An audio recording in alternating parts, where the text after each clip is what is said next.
Terima kasih pemirsa, Anda masih bersama kami. Bang Gaudens, kita akan cari tahu Bang, sebetulnya apakah memang kita bisa melakukan pertobatan ekologis ini.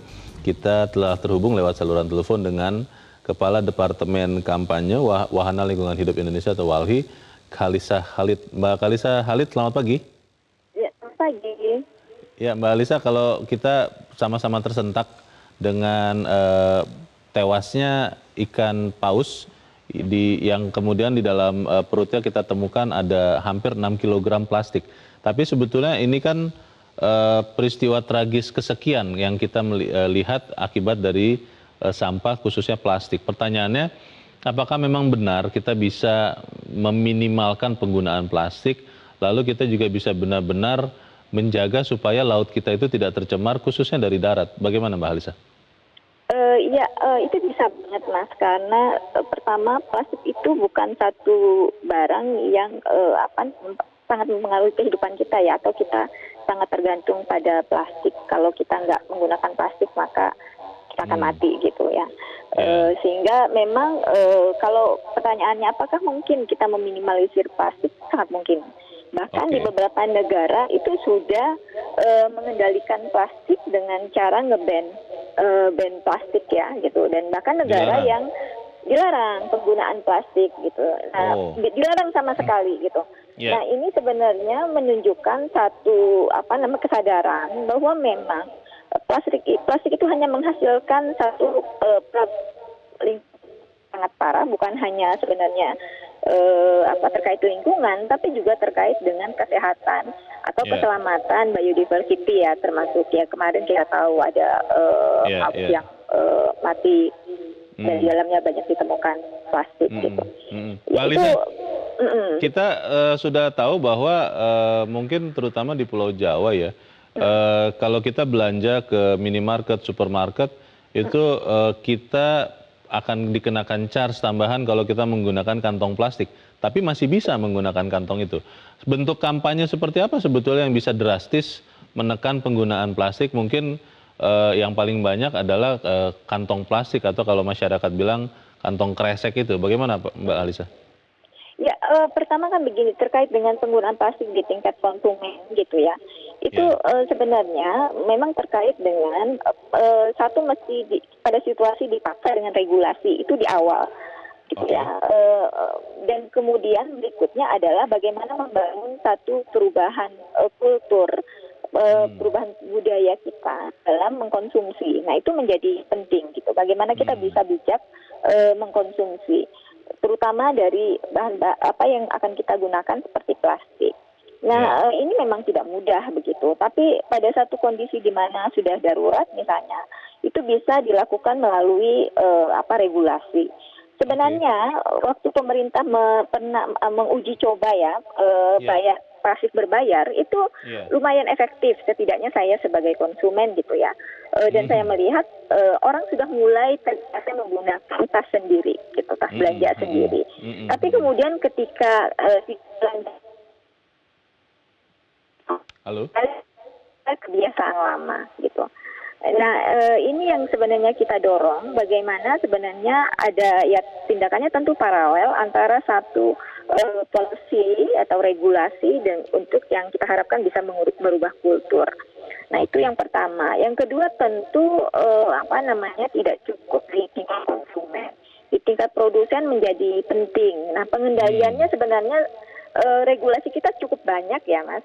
Terakhir pemerintah mengeluarkan cukai untuk plastik. Selama ini tidak ada cukai untuk plastik, sehingga di hulu kami mendorong memang sebelum adanya regulasi ini, kita mendorong di hulu itu harus dikontrol dengan cara ya cukai, karena selama ini tidak ada cukai.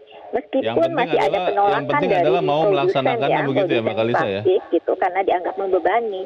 Tapi pada satu kondisi di mana sudah darurat ekologi seperti ini, maka kewajiban produser dan kontrol dari pemerintah itu harus dilakukan.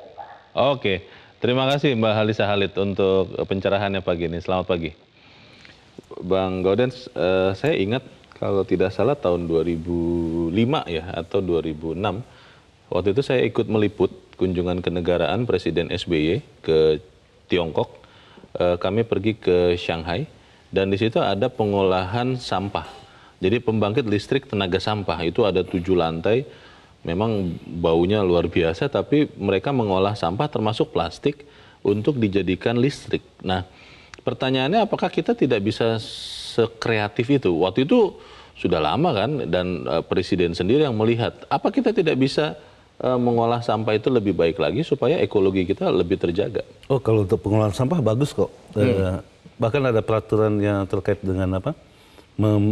Pembangkit listrik dari sampah. Oke. Dan sekarang itu sudah dilakukan di mana-mana. Sudah dilakukan? Iya, di Indonesia sudah banyak di daerah melakukan itu. Tetapi begini, saat ini Kementerian Lingkungan Hidup itu sedang mempromosikan bentuk bisnis baru, model bisnis ekonomi melingkar ya, circular economy. Jadi maksudnya begini, bagaimana mempertahankan nilai produk agar dapat digunakan berulang-ulang tanpa menghasilkan sampah.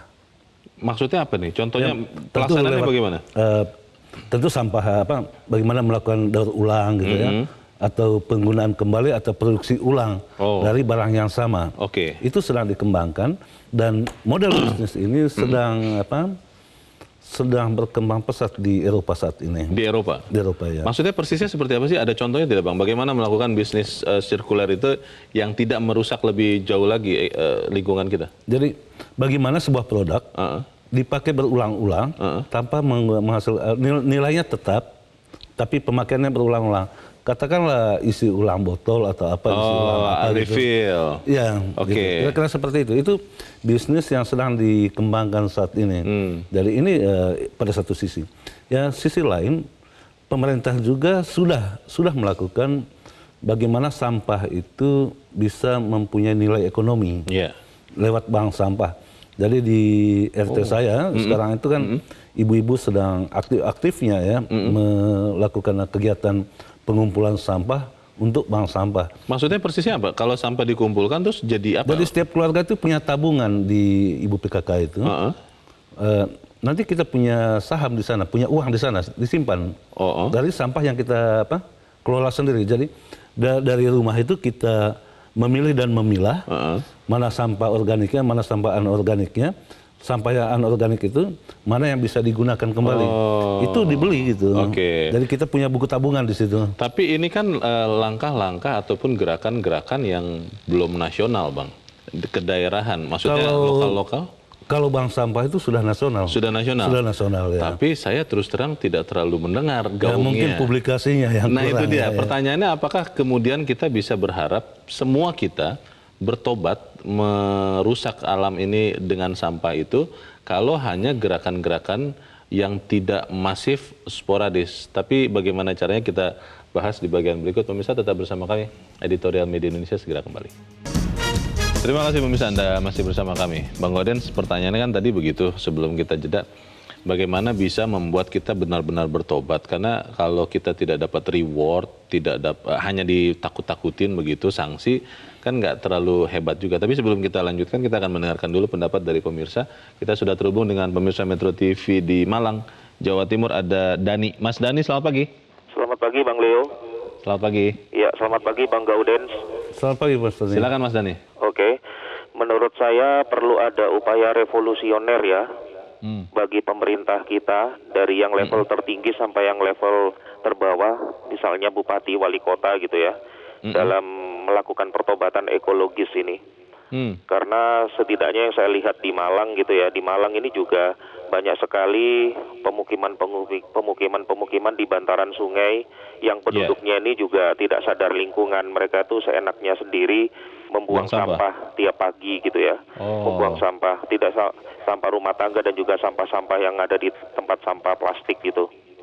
Dan juga ini kan namanya sungai itu kan pasti bermuaranya ke laut kan, dan sampah itu pasti akan lepas di laut bebas gitu ya, dan akhirnya mencemari laut gitu.